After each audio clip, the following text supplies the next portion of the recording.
Dear friends, कैसे हैं आप सब। उम्मीद करती हूँ कि आप लोग बहुत अच्छे होंगे। सबसे पहले मैं अपने हर बढ़ते हुए सब्सक्राइबर को थैंक्स कहती हूँ, जिनकी वजह से मुझे आगे बढ़ने का मोटिवेशन मिलता है। फ्रेंड्स, आप लोगों की जो भी सजेशन है मुझे कमेंट बॉक्स में लिखकर बताइए। मुझे पूरी उम्मीद है जैसे कि आप लोगों को मेरा क्राफ्ट का शॉर्ट वीडियो पसंद आया था, वैसे ही आप लोगों को मेरा ये वीडियो भी पसंद आएगा। अगर वीडियो ज़रा भी पसंद आता है तो मेक श्योर मेरे चैनल को सब्सक्राइब, वीडियो को लाइक और शेयर ज़रूर कीजिए। साथ ही बेल आइकन को भी प्रेस कर दीजिए ताकि मेरे आगे आने वाले वीडियोस के नोटिफिकेशन आप लोगों को मिल जाएं। तो फ्रेंड्स, जैसा कि हम सभी लोग जानते हैं कि जो होली का त्यौहार होता है वो किस लिए मनाया जाता है। हिरण्यकश्यप की जो बहन थी होलिका, वो भक्त प्रहलाद को अपनी गोद में लेकर अग्नि पर बैठी थी। भगवान की कृपा से प्रहलाद को तो कुछ नहीं हुआ था, लेकिन होलिका उसमें जलकर राख हो गई थी।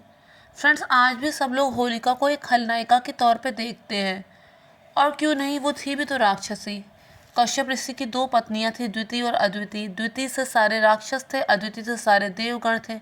द्वितीय इतनी महत्वाकांक्षी थी कि उसने अपने बच्चों को भी उसी तरह की शिक्षा दी थी, और उसके गर्भ से जितने भी राक्षस पैदा हुए थे वो सभी अपनी महत्वाकांक्षाओं को पूरा करने के लिए जन जन पर अत्याचार करते थे। हिरण्यकश्यप भी उन्हीं में से एक था।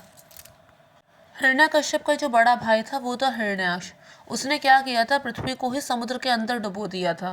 पूरी पृथ्वी में बाढ़ आ गई थी, हर तरफ पानी ही पानी।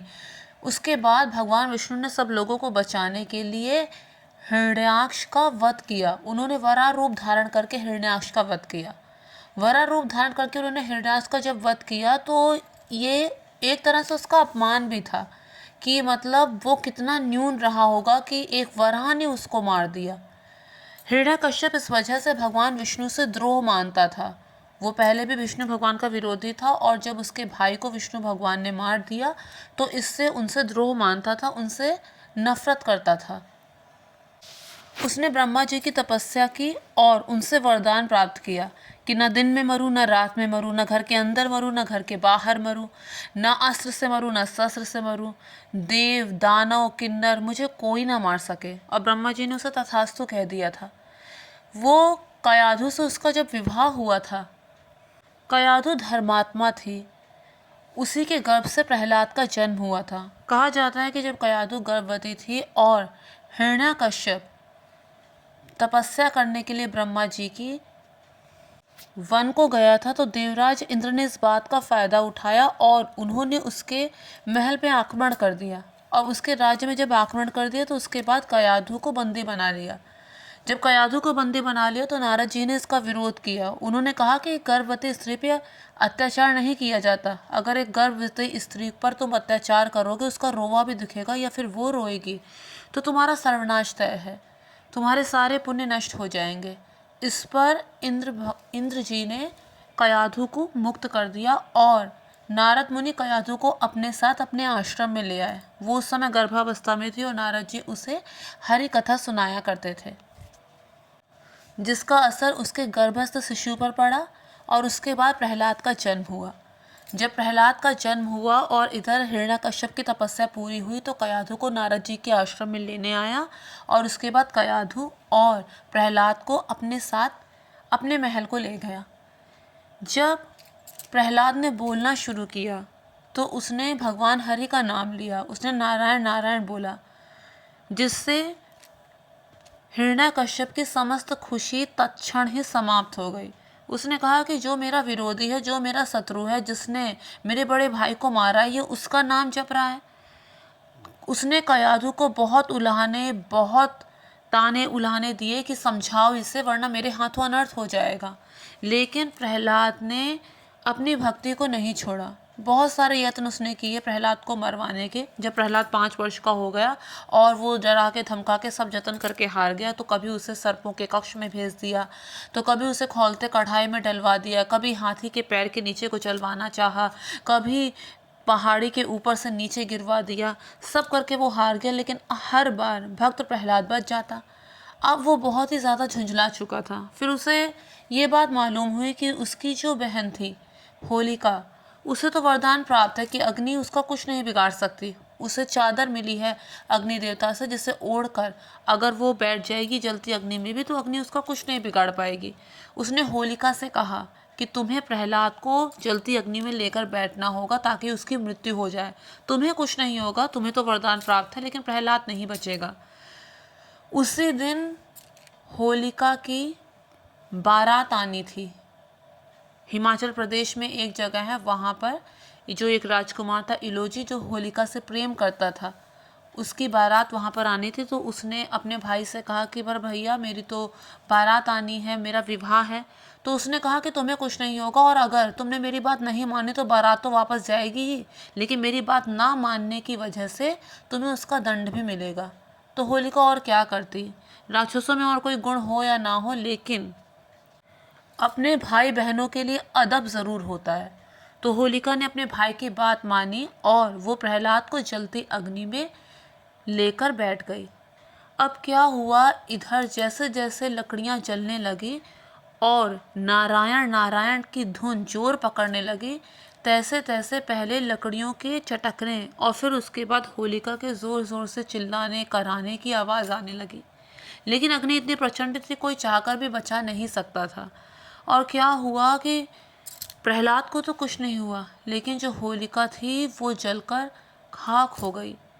उसी समय पे जो इलौजी बारात लेकर आ रहा था वो उसी समय पे वहाँ पर पहुँचा, लेकिन जब तक वो पहुँचा तब तक बहुत देर हो चुकी थी। वो उसी अग्नि में कूद गया, लेकिन अग्नि इतनी तो नहीं बची थी कि उसके अधिक क्षति हो सके।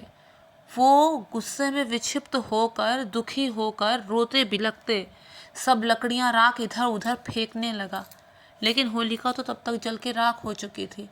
कहा जाता है कि पूरा जीवन वो इसी तरह से विक्षिप्त ही रहा, और यही वजह है कि जो होली का त्यौहार होता है वो होलिका के नाम पर होता है, क्योंकि होलिका जो है वो इस कथा में मुख्य किरदार नहीं है। मुख्य किरदार तो प्रहलाद है, जो भगवान विष्णु का परम भक्त था। मुख्य किरदार जो है वो भगवान विष्णु हैं, जिन्होंने अपने भक्त की रक्षा को सर्वोपरि माना, जिन्होंने अपने भक्त की रक्षा के हर बार की।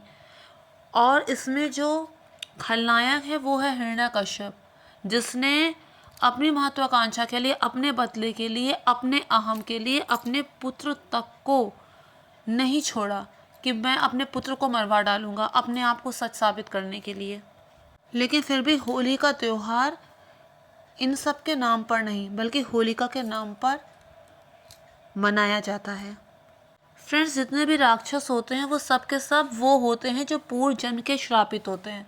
अगर हम हिरण्याक्ष और हिरण्यकश्यप की ही बात करें तो ये भी पूर्व जन्म में श्रापित थे। कहा जाता है कि वैकुंठ धाम में जहाँ भगवान विष्णु विराजमान हैं वहाँ पर ये दोनों द्वारपाल थे, और कोई भी अगर भगवान विष्णु से मिलने आता था तो अंदर आके सूचना देना और उसे भगवान विष्णु से मिलवाना, ये सब इन दोनों के हाथ में था। जिस बात का इन्हें नित घमंड हो गया कि हमारी आज्ञा के बिना तो भगवान विष्णु से कोई मिल ही नहीं सकता। जब भक्त वत्सल भगवान विष्णु को ये बात पता चली कि इन लोगों को तो अहंकार हो गया है, तो अहंकार एक ऐसा अवगुण है जिसके चलते इंसान बड़े बड़े पाप कर जाता है। सबसे पहले तो ये कि वो अपने आके किसी को कुछ नहीं समझेगा, सब कुछ मान मर्यादा ताक में रखकर वो अपराध करेगा, बल्कि ऐसे गुनाह करेगा जिसकी कोई माफ़ी नहीं होती। अहंकार वो अवगुण होता है। फिर आप चाहे कितना ही पूजा पाठ कर लें, कितना ही हवन कर लें, कितना ही जानवरों को खिला लें, अगर आपकी वजह से किसी की आंखों में आंसू है, आपकी वजह से किसी का अपमान होता है, या फिर आपकी वजह से किसी अबोध का दिल दुखा है, तो फिर आपको कोई नहीं बचा सकता। 5 वर्ष के प्रहलाद के प्रति अनुचित व्यवहार करने की ये सज़ा मिली, तो सोच लो जो बच्चा उससे भी ज़्यादा छोटा होगा और उसके साथ अगर कोई इस तरह की चीज़ें करेगा तो उसके अपराध कहाँ जाके धुलेंगे। भगवान विष्णु ने सोचा कि मुझे अपने भक्तों के अहंकार को दूर करना है, तो उन्होंने लीला ऐसी रचाई कि जो सनकादि ऋषि थे, सनक, सनातन, सनत कुमार, सनंदन, वो भगवान विष्णु से मिलने आ पहुँचे। वो ब्रह्मा जी के मानस पुत्र थे और हमेशा इनकी आयु बालकों जैसे ही थी। इन्होंने खुद कहा था कि जैसे जैसे इंसान बड़ा होता है, समस्त इंद्रियाँ उसके मन पर कब्जा पा लेती, फिर ऐसे में भगवत चिंतन कैसे हो। तो इसलिए उन्होंने खुद ही वरदान मांगा था कि हमेशा उनकी अवस्था बाल्यावस्था ही रहे, उन्हें कहीं भी आने जाने के लिए आज्ञा की आवश्यकता नहीं होती। लेकिन जब ही उनके दरवाजे पर पहुँचे तो जय और विजय जो द्वारपाल थे उन्होंने उन्हें रोका। सिर्फ रोका ही नहीं, इस पर उन दोनों के बीच में बहस भी हुई और उसके बाद उन्होंने इन ऋषियों का अपमान कर दिया। उन ऋषियों को इतने कटु वचन कहे जिस वजह से इन चारों ऋषि ने उन्हें श्राप दे दिया कि तुम्हें बहुत अभिमान है कि तुम भगवान विष्णु के वैकुंठ धाम में द्वारपाल बने हो, तो तुम्हें श्राप देते हैं कि तुम राक्षस योनि में जन्म लोगे और सिर्फ इतना ही नहीं, तुम विष्णु भगवान के द्रोही बनोगे। अब वो दोनों इस तरह का श्राप पाकर बहुत दुखी हुए और रोते भी लगते भगवान विष्णु के पास पहुँचे। भगवान विष्णु ने कहा कि ये तुम्हारे कर्मों का ही दंड है, लेकिन क्योंकि तुमने इतने वर्ष मेरी सेवा की और तुम लोग मेरे भक्त, अब तुम्हें पश्चाताप है अपने किए पर, तो जब जब तुम लोग जन्म लोगे तब तक तुम्हारे उद्धार के लिए मैं भी आऊँगा। अब वहीं जय और विजय पहले हिरण्याक्ष और हिरण्याकश्यप के रूप में पैदा हुए, उसके बाद वहीं अगले युग में रावण और कुंभकर्ण बनकर जन्मे, उसके बाद वहीं अगले युग में शिशुपाल और दुर्योधन बनकर जन्मे। भगवान ने बार बार अवतार लिया और इनका उद्धार किया। हो सकता है इसमें जो जय और विजय में से किसी एक के पाप ज़्यादा हों, क्योंकि हर बार यही हुआ है कि जैसे हिरण्याक्ष की मृत्यु पहले हो गई, हिरण्याकश्यप की बहुत बाद में, शिशुपाल की पहले हो गई और दुर्योधन के बहुत बाद में, उनका उद्धार पहले हो गया और दूसरे का सबसे बाद में। तो हो सकता है एक के अपराध ज़्यादा रहे हों। कहीं कहीं तो ऐसा भी कहा जाता है कि जो कृष्ण भगवान थे उनका जो रंग था वो काला था और जो राधा मैया थी वो बहुत गोरी थी। तो नन्हे कृष्ण भगवान अपनी माँ के पास जाकर कहते कि सब लोग मेरा मजाक उड़ाते हैं, मैं इतना काला हूँ। तो राधा जी के लिए यशोदा जी ने कहा कि तुम राधा को भी अपने जैसे रंग में रंग दो। तो कृष्ण भगवान ने क्या किया, उन्होंने काला रंग उठाया और राधा जी पे उड़ेल दिया। अब कृष्ण भगवान तो वहाँ पे सबकी आंखों के तारे थे, सबको बहुत प्रिय थे। तो कृष्ण भगवान ने जब ऐसा किया तो सारे जो ग्रामवासी थे वो कौतुक से वो बहुत ज़्यादा प्रसन्न हो गए, वो बहुत ज़्यादा उत्साहित हो गए और तब से ये होली का त्यौहार मनाया जाता है। तो कहीं कहीं इसके पीछे ये कथा भी है। हिमाचल प्रदेश में आज भी होलिका और इलौजी की कथा जो है वो प्रचलित है। अब सच्चे प्रेम को तो हर युगों में ही सम्मान मिलता है, तो शायद उसी वजह से।